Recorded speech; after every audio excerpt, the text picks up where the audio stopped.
name is Robin West. I work as the Senior Manager of Expedition Operations and Planning for Seabourn, and I'd like to take this opportunity to welcome you on board an Antarctica voyage on board the Seabourn Quest.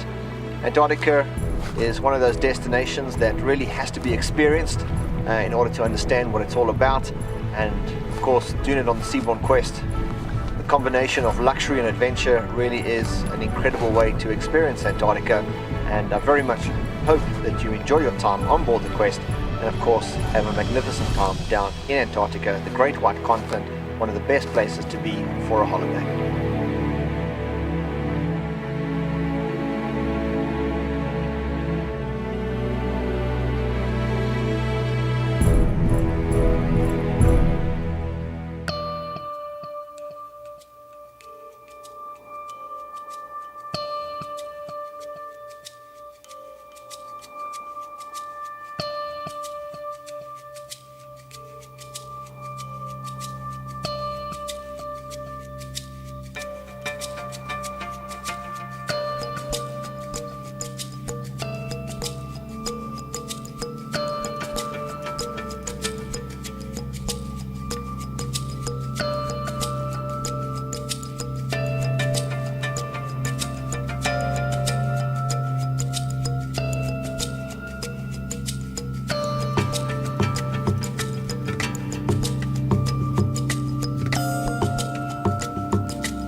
Good morning everybody, welcome to Yankee.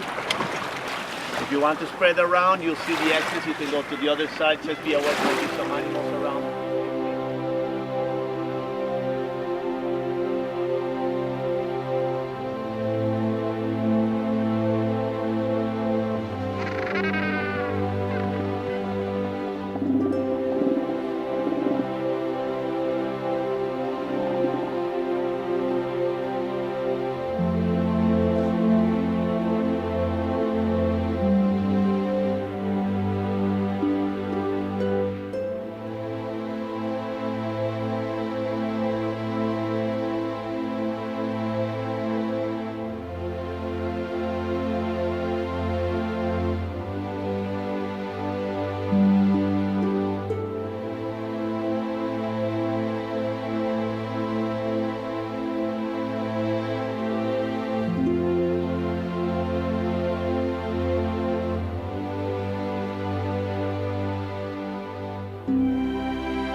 2 people to go in the kayaks. There's no singles. Yeah, you can come pick a paddle.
Right, we're here in the De Moy hut, which is a hut which is maintained by the British Antarctic Heritage Trust.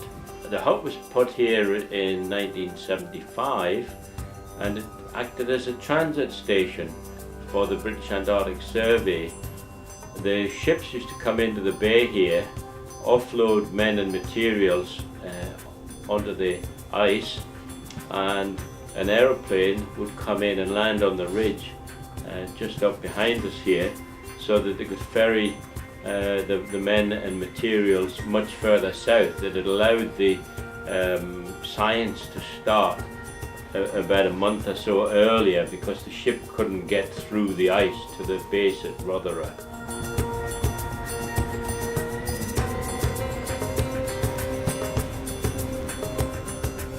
I notice a lot of the things that are laid out on the bunk have been marked with a museum number, so these are original artifacts. We've got the It looks like a Norwegian heavy-duty sweater that was issued, the balaclava and gloves.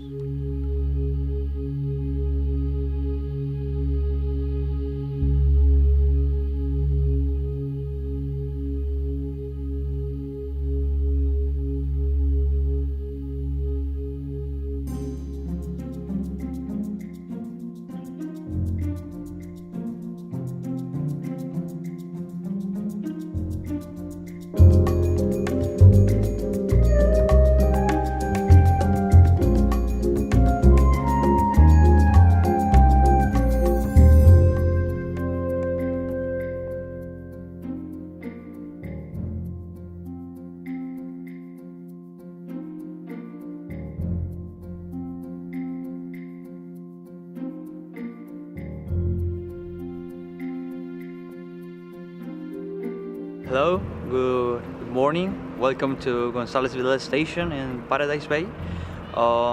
This is a station is a shared station. It's from the Air Force and the Chilean Navy activate during the summer season and maritime station.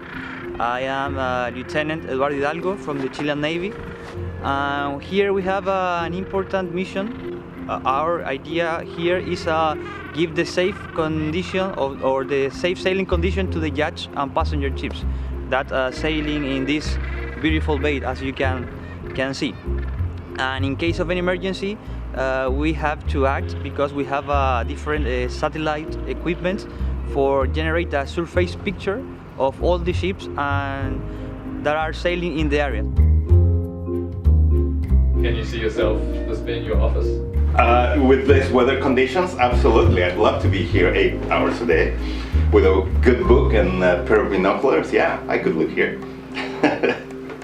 Last season we have winds with 80 knots, temperatures like minus 25 Celsius degrees.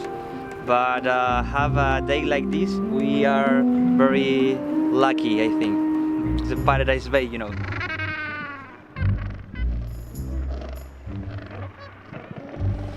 So we are at the González Village Station near Paradise Bay, and like every year we're always happy to find a leucistic penguin.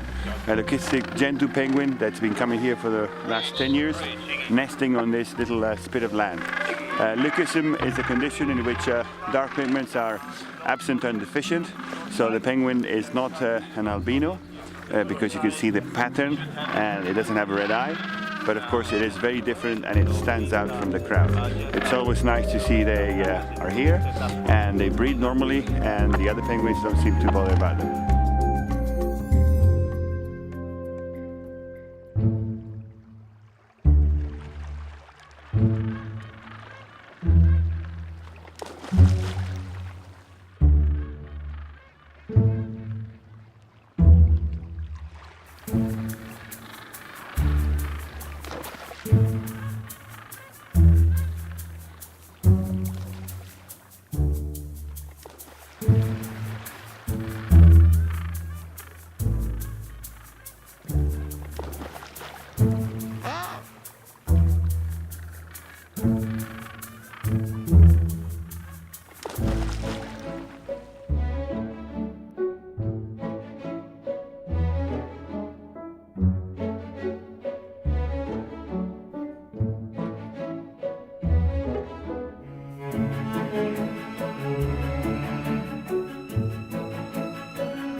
So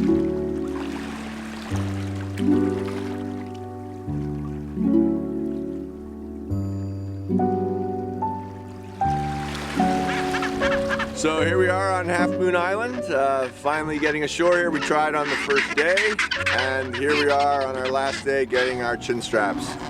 Our third species of the pygoscelids, of the brush-tailed penguins. You hear them calling for their mates to come up from the beach and get back up here and do the incubation shift. They're all on 1 or 2 eggs here. We have seen a couple of skuas coming in for an egg and stealing an egg, but by and large they are mostly on 2 eggs.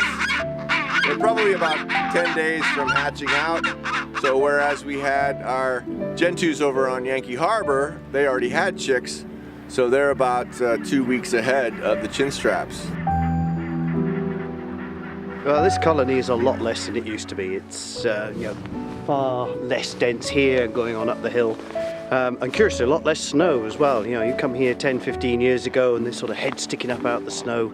Now, a lot less snow and also a lot less birds. You know, these sort of grayer areas used to be dense with nest all over the place. But that doesn't mean it's all lost. They could have high productivity here. They look really good this year. They could have high productivity for several years, come back and reoccupy these sites. And why wouldn't you? Because it's one of the most beautiful places on the planet to be a penguin.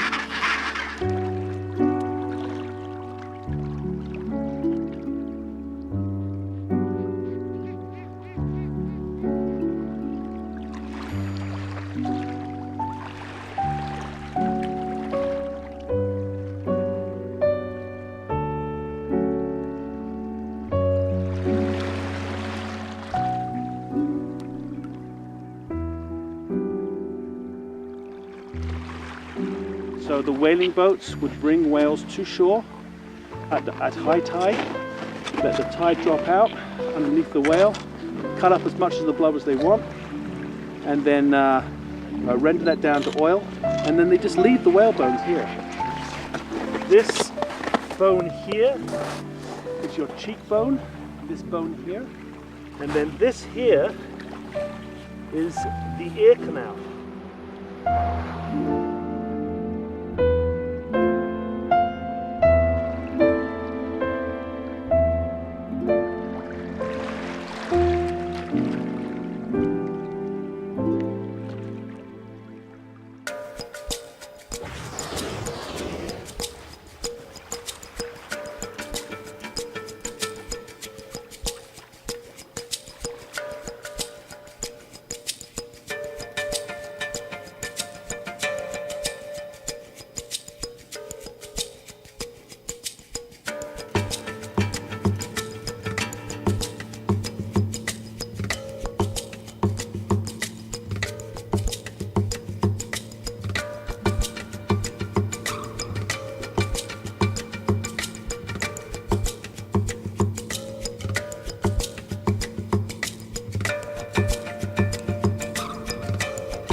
friends.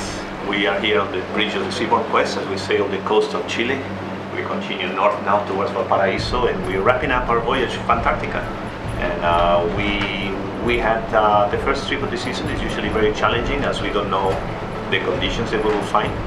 This was certainly a very interesting trip where we got to experience a lot of different places that we usually don't go to. We did have the opportunity to do some wonderful Zodiac cruise with sunshine. We cruised through the ice. We saw some of the highest mountains of this area of Antarctica. We're able to see the 3 species of penguins what we hope to see in Antarctica. And we did some cruising also on the Antarctic Sound with some fabulous tabular icebergs.